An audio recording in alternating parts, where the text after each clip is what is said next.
Well, it's been a crazy week here at the barn. You guys know that. You follow me around. I don't have to say, "Oh, I've been so busy." I don't have to say anything. We go pretty hard. Everybody at the barn, caretakers, trainers, and the horses too. And it's this right here, this stretch right here. Even from like the second week of June, it starts to heat up, straight through, culminating with the first 10 days of July is pure and utter chaos.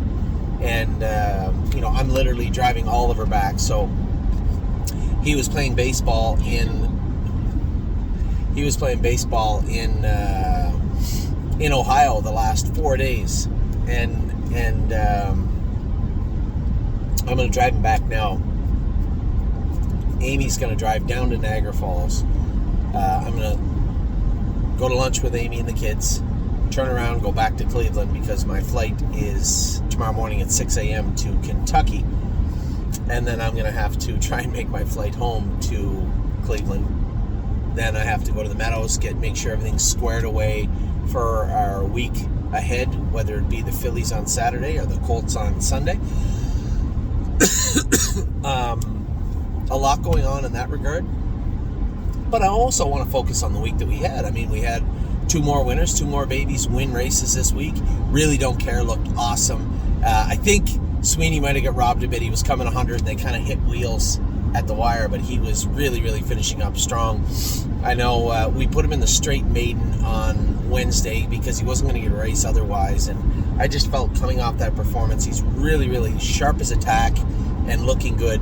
And I thought that both him and there was one other horse, I forget who it was, really deserved another start this week to really get that real base and foundation into them as we head into July. So, Vaquero Blue Chip, fantastic at the Meadows on Wednesday. One of his best performances, work-wise, I've seen him go. It was almost perfect. No, it was perfect. It was perfect. He did nothing wrong. He behaved himself at the gate. He let the other 2 horses cross down. He did not get excited. But when I moved him to the outside, it was all business from there. And I like to see that. I like that our hard work, the hard work of everybody, whether it be the Ohio staff or Ontario, for the babies, shows up on the track. And that horse looked like a seasoned athlete in the mile and just looked great, as did Sweeney, as did Really Don't Care. The trips that I'm Fancy Like and Born to Dance went the other day, man, they were ferocious. 53 in a piece. Just everybody's doing their work well, and that means a lot. Yes, this is the time of year when we start to see some horses get injured, right? I don't like it. I almost said I don't mind. I do mind, but the athletic injuries, they happen. The horses will bounce back from them. It's the other ones that had happened earlier in the summer, the freak accidents. I can't take those. They really just chew away at every fiber of your being when that happens. And I kind of know how my mom probably felt with my brothers. All our brothers growing up on a farmhouse, we were always injured, always getting stitches, always. And it must have been so hard on her, because I know just to see our horses get hurt in stupid ways really bothers me a lot. It's yes, it's part of the game, but it doesn't make it fair. It doesn't make it easy to take. So for all of my partners that went through any, and we did have some this spring and into the summer, anybody that went through those with us, trust me, I feel your pain, and in some cases it's compounded because regardless of how it happened, I'm still going to carry that on my shoulders also. So but back to the good stuff. Vaquero Blue Chip, as I said, was great. Really Don't Care was great. Let's run through last week's races. Tactical Mounds continues to fly under the radar as being one of our better horses. She can absolutely fly. Got picked off by a freak the other day, but looked very professional in her approach to her race also. So Megan's done a great job with her. Atlas Bay didn't have his finest work the other day at Northfield. I just don't think he's a Northfield horse. He's in Kentucky on Tuesday. I had a conversation with John McDonald about Atlas Hanover, about my take on Steel Cowboy on Tuesday also. So I'm interested to see how they race on Tuesday afternoon. Resolute Bay's break the other day, I know a lot of people saying, oh, he looks sore. Listen, guys, for the people out there that maybe don't know the horse or feel that he's, maybe the way they remember the horse, go back and watch the races from last year, all fall into the winter. He's not the soundest horse. His feet bother him, his knees bother him, but he does his work, and the good news is he will get better. As he grows up, he will get better. James purely thought that the track was just really hard, extra hard the other night, and that's what he thought was the mitigating factor to him making a break. We'll see how he does this week. White Tiger did not get in this week. I thought he raced pretty good outside his element, getting roughed up in the first 3/8 of the mile, outside his element, but finished up good. I was pleased with his performance, even though it wasn't a very fortuitous one. It was a good trip. Lonely Lakewood's break on Tuesday was a forced. We talk about unforced errors. This was a forced error. It's hard to explain to a driver the mistake that this horse would make until you've seen it, until you've felt it. And I knew pulling up, Jody knew exactly what had happened, but it is what it is. He'll bounce back from that. His next start also will be in the PA All-Stars with Scott and Megan. I talked to Scott yesterday. I'm going to talk to him again as soon as I'm done with these videos. And Megan also knows that those horses are coming. Lonely Lakewood is coming. So is Lonely Lakewood is coming. So is Memory and Imagination and Vaquero Blue Chip, who I just mentioned.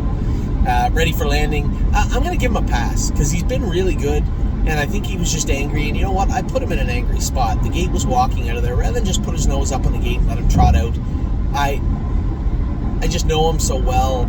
I forget sometimes how far he's come in such a short time. What I mean by that is, I was actually a detriment to the horse the other day. I was just being so careful and protective with him that I wasn't allowing him to be a horse. And he has come a long way in a short period of time. Had another driver been driving him that maybe didn't know the horse, I don't think he does make a break. I think he trots out 1, 2, 3, 4, sits in a spot and follows along. So that's on me. But he'll bounce back, I'm sure, from that. Gandalf the Black, one of his best miles, speed-wise.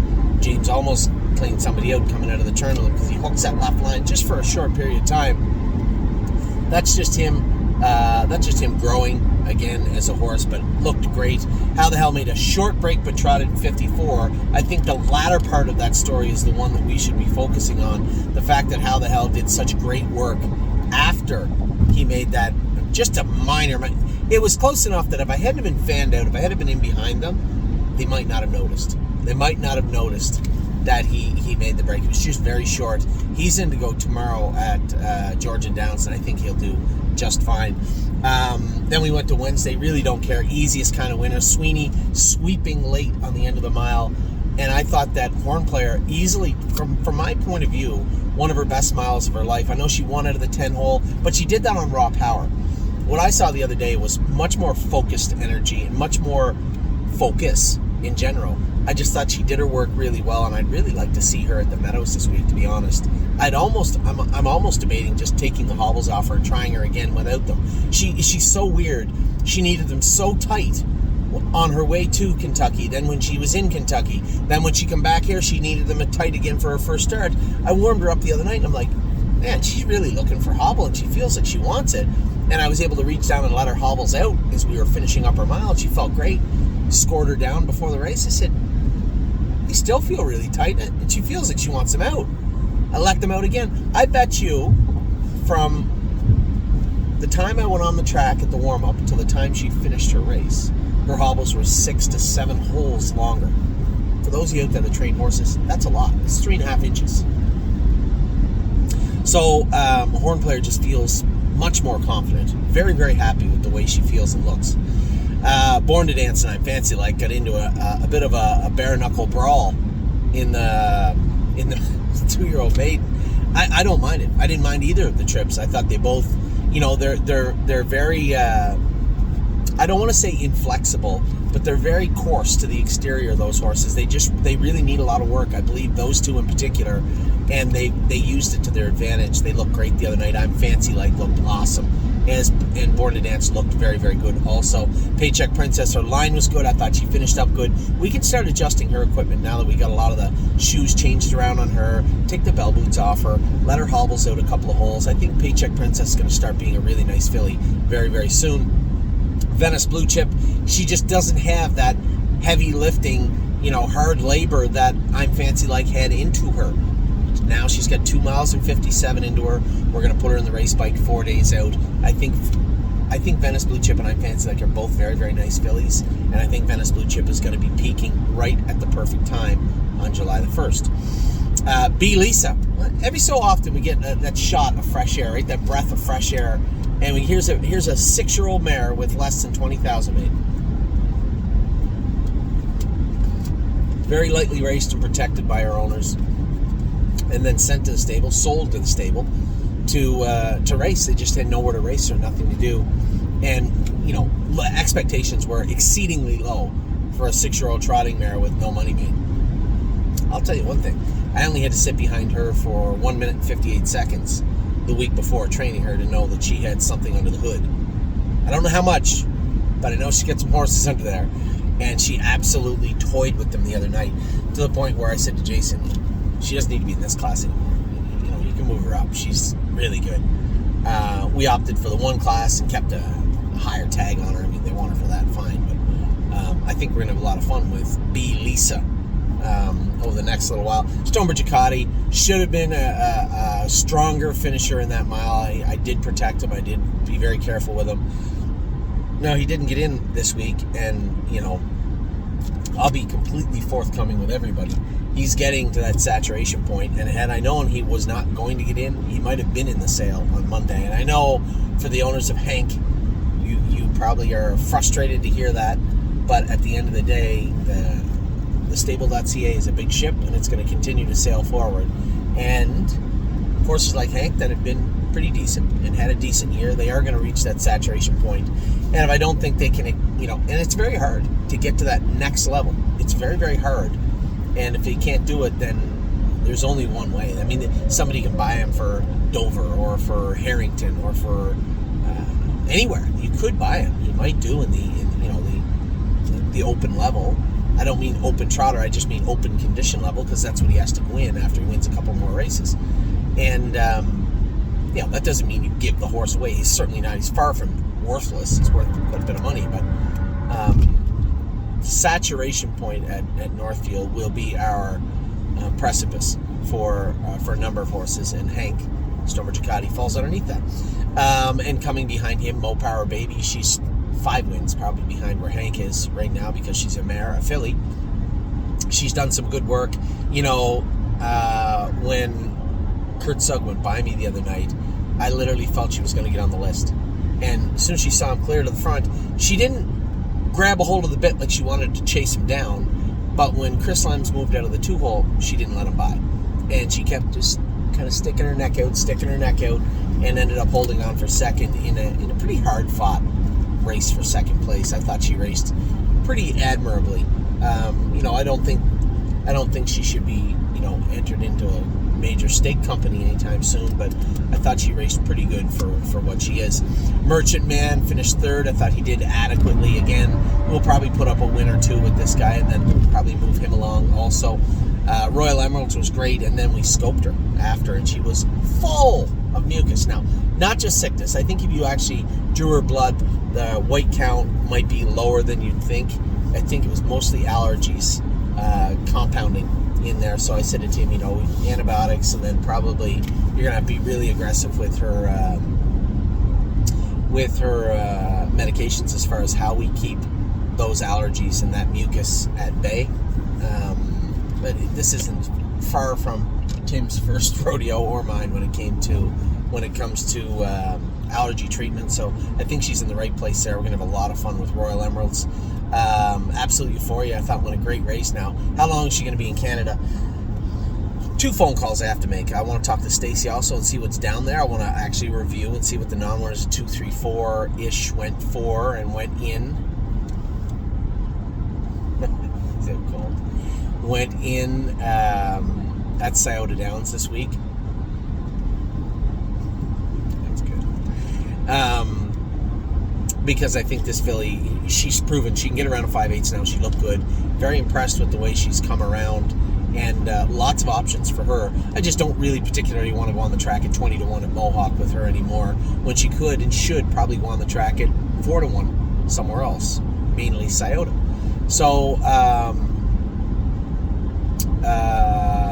absolutely for you. We can answer a few questions with her. I thought Cutie Cumber raced well the other night. I know a couple of my partners say, she looked bumpy and a little flat. I truly believe everybody, and I have to do it sometimes, you really got to check your expectations, right? This is still a baby, still a filly, still a big girl growing up and learning how to race. And I guess the big picture of it all is she's worth a lot of money as a broodmare, and there's various smaller pictures, and I think she's done her work very well, and I think she's going to improve as a racehorse. So I was happy with her. Am I sold on her being a half-mile track horse? No, of course not. I think she's going to be a nice horse. Did you not like your drink, all? Oh, okay. Blanton's Blues break was caused by him losing a shoe the other night. I've had a lot of horses shod, and I've paid a lot of blacksmiths a lot of money, but I don't know that I've ever paid $138,000 for one shoeing. Divided by 4, that shoe was a $9,500 shoe for the most part. A $9,500 shoe. Because I think it's fair to say he would have been maybe second, which makes it a $4,750 shoe. Probably a winner if I know Bland's Blue. So, and to say it would be an untimely equipment malfunction, losing the shoe, would be a disgusting understatement. But it is what it is, and for the people out there saying that should never happen, it's a shoe. It comes out horses all the time. It's not like it falls off. For those of you, just because there may be people out there that don't know this, the shoe doesn't fall off. This isn't something where like, why didn't anybody check to see if the shoe would fall off? No, the horse would reach up, touch a corner, and rip it off, and that would happen. I could tell you my theory on it. 1, he's got weak walls to begin with, which makes it easy to come off.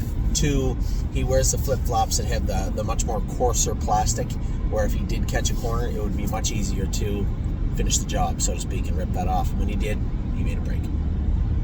It happens. We'll do our best to make sure it doesn't happen again. Vaquero Blue Chip, as I said, was fantastic on Friday. Just really impressed with him. I thought Yo Mister raced good. To be 4th in the Open, trotted 53 in a piece. What a mission. I love this little horse. He's turned into such a nice horse. You know, for those of you out there saying, why would you keep a horse like that around? Well, that's why. Because he's going to be a nice horse for us. If you had 5 horses and kept all 5 of them over as 2-year-olds, and then trained them back and found out that 4 of them were no good, and 1 of them was What a Mission, it was still worth it. Because the other 4 are still worth money. He did lose a little bit training them back. They're still worth money. And the difference of that, combined with keeping a What a Mission, makes it all worth it. So that's the easy math for everybody out there. And for those of you that say, no, it's not, you're just wrong. It is, 100%. So I know each and every person that has ever said, why do we keep this and why do we keep that, is going to email me saying, Anthony, I didn't mean that. That statement that I just made was not meant for any one person. It was just meant as a general statement for the stable. We will continue to sell horses. We will continue to move them around. But there is a time when we retain them also. And I think that retaining What a Mission for him being What a Mission is going to be a very good choice by the stable in the long run. That's my feeling anyway about What a Mission. Nothing But a Dreamer. Very, very untimely break last night. We talked about Blanton's Blue pulling a shoe. It's not to my knowledge that Nothing But a Dreamer did. I didn't get a message from Harry or anybody. James told me flat out, I don't know why he made a break. He was trotting along fine, he made a break. I will tell you this, in my experience, when horses make breaks and then when you get them back trotting or pacing and they make another quick break, what had happened was they sting themselves. They'll touch maybe in a softer part of the boot or touch up on their leg or down on their quarter somewhere, and then they'll make that break and it still stings a little bit and they go back on gate and they're like, ow. But then again, James said he finished up fine. He was great. I think James is right. I think it did look to me like he'd hit himself and stung himself. Why? Where? I don't know yet, but it's not like it would blow up. You may not even see a mark. It would just be there. And I would say somewhere down low, if I was to guess, maybe on the pasture, cornet band, something like that. So, and again, not many breaks are timed well. I can't really say that I've had a horse make a break and say, oh, well, it's a good time for that. They're all bad breaks. They're all bad timing breaks, bad timed breaks, poorly timed breaks.